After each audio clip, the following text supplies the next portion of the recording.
Hi అండి, అందరికీ నమస్తే. ఎలా ఉన్నారు మీరందరూ? మేమైతే బాగున్నామండి. ఈరోజు అయితే మేము గుళ్ళో ఉన్నాం ఏంది అని అనుకుంటున్నారా? రేపైతే ఆషాఢ మాసం లాస్టు, అందుకని శ్రావణ మాసం వస్తుంది. అయినా సరే, ఎందుకంటే మేము గుళ్ళో అమావాస్యకు ఒక రోజు ముందు ప్రతి నెల అమ్మవారికి అభిషేకం అయితే జరుగుద్దనమాట ఇక్కడ. అందుకనే ఈరోజు 3 గంటలకే గుడికి అయితే వెళ్ళామన్నమాట. మబ్బులు పట్టినాయి, వర్షం పడితే కరెంటు పోయిందనుకోండి మళ్ళీ ఇబ్బంది అయిపోద్ది. ఆల్రెడీ అమ్మవారి అభిషేకం గురించి ఒక వీడియో అయితే మీకు పెట్టాను. ఆ వీడియో చూసే ఉంటారు మీరందరూ. చూడకపోతే మళ్ళీ చూడండి.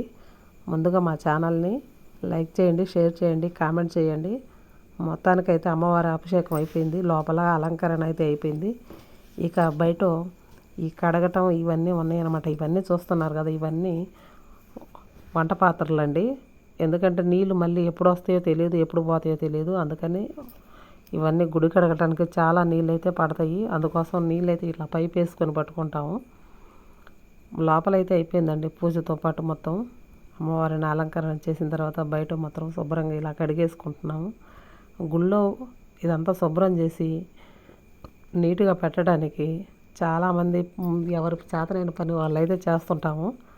ఒకళ్ళ వల్ల అయితే కాదండి. ఎందుకంటే ప్రతిదీ దగ్గరుండి మళ్ళీ నెల దాకా వీటిని కదిలించరు కాబట్టి ప్రతిదీ అన్నీ క్లీన్గా తోముకోవాలి.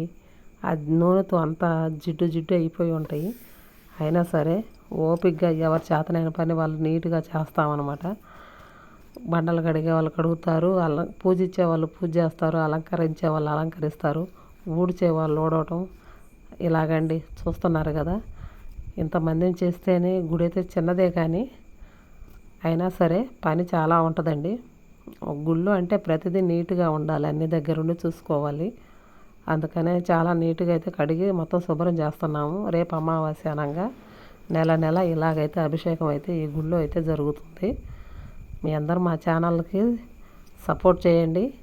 మీ సపోర్ట్ మాకెంతో అవసరం. లోపల చూడండి అమ్మవారిని. ఆ తల్లి అందరినీ చల్లగా చూడాలని కోరుకుంటున్నాను మనస్ఫూర్తిగా. మేమైతే మామూలుగా అయితే వర్షం పడకపోతే వచ్చేసరికి 8 అవుతుందండి ఇంటికి వచ్చేసరికి.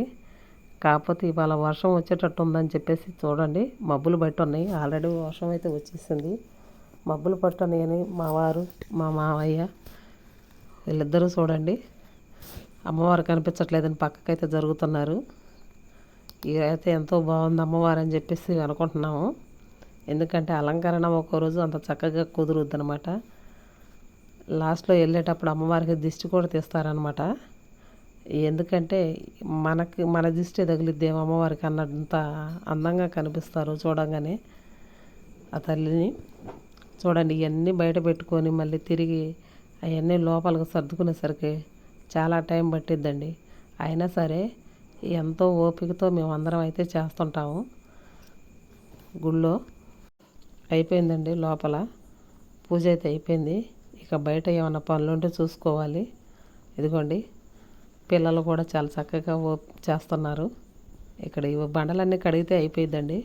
ఫైనల్గా మొత్తం నీట్గా అయిపోయింది. మళ్ళీ వర్షం పడుతుందని చెప్పేసి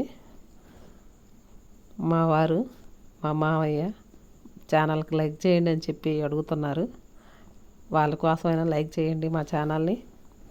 మీ అందరూ లైక్ చేస్తారని అనుకుంటున్నాను. మొత్తానికి అయితే కడగటం అయిపోయిందండి. ఇది గుడి ఎంట్రన్స్లో ఉంది, రావి చెట్టు, వేప చెట్టు.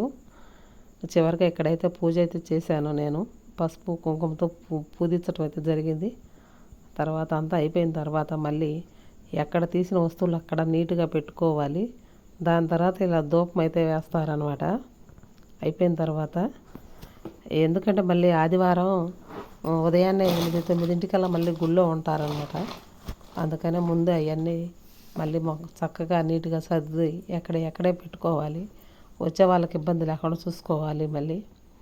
అందుకని ముందే అన్నీ సర్దేసుకుంటున్నామండి. అయిపోయిన తర్వాత ఇదంతా కడిగి నీట్గా అయిపోయింది. మొత్తానికి చివరికి వచ్చారండి. మీరు కూడా చూడండి. మీకు ఏదైనా బాధ ఉన్నా కోరుకోండి. ఆ తల్లి ఎక్కడున్నా మీకైతే దీవెనలు అయితే ఇస్తుందని నా నమ్మకం. ధూపం అయితే పూజ అయిపోయిన దాకా ధూపం వేస్తూనే ఉంటామండి ఎవరో ఒకళ్ళు. ధూపం చాలా బాగా ఇష్టం అమ్మవారికి. అందుకని పూజకైతే ధూపం అయితే వేస్తున్నాం అనమాట. మొత్తానికైతే ఇప్పుడే కొంచెం రిలాక్స్ అనిపిస్తుందండి. పని అయితే అయిపోయింది. ఇంకా చిన్నగా అమ్మవారికి హారతి ఇస్తే తాళాలు వేసేసి ఎవరింటికి వాళ్ళు అయితే వెళ్దామని అనుకుంటున్నాము. ఇదండి మేము ఈరోజు గుళ్ళో చేసిన పని. మీ అందరికీ నచ్చితే లైక్ చేయండి. మొత్తానికి మీ అందరికీ నచ్చిందని అనుకుంటున్నాను. ఇవన్నీ మళ్ళీ యథావిధిగా గిన్నెలన్నీ సర్ది పెట్టుకోవాలండి. ఆ నీళ్లు పంపు ఉండటం వల్ల మాకు ఎంతో ఉపయోగం. మోసుకోవాలంటే చాలా కష్టం. కాకపోతే మా బోరింగ్ పాడైపోయిందండి గుడిది. మాకు ఎవరన్నా సాయం చేస్తే ఆ బోరింగ్ కూడా బాగైతే మరీ మంచిది. కానీ ఎవరు ముందుకు రావటం లేదు. దానికోసమని మేము పక్కనైతే పంపు నీళ్ళు అయితే పట్టుకుంటున్నాం అనమాట. మీరు కూడా అమ్మవారిని ఒకసారి అయితే చూసుకోండి. మీ అందరికీ నచ్చితే లైక్ చేయండి. చూస్తున్నారు కదా, ధూపాలతోటి అగరబత్తులలో ఎలా ఉందో అమ్మవారు. చూడండి, మీ అందరికీ నచ్చిందని అనుకుంటున్నాను. నమస్తే.